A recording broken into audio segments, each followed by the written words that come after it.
in most people's diets, right? That's why I threw that in for week 3.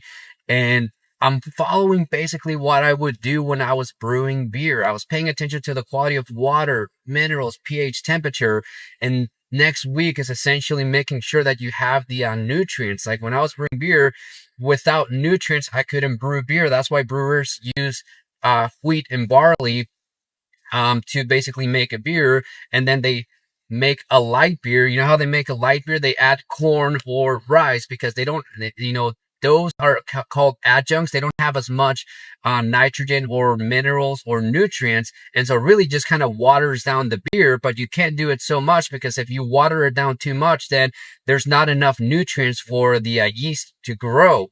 Right. And so that's basically what's happening with our diets. Our food doesn't have the same amount of minerals or nutrients that they used to have. And so think of it as like watering down your diet. You get to a point where you're lacking so much nutrition that even if you're eating, you're not getting anything, out of it anyways.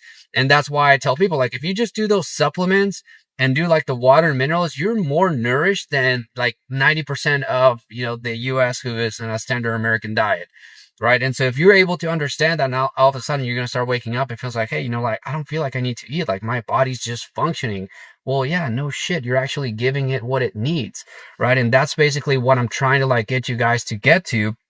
And once you get to that point, now you can actually start to really work on your gut.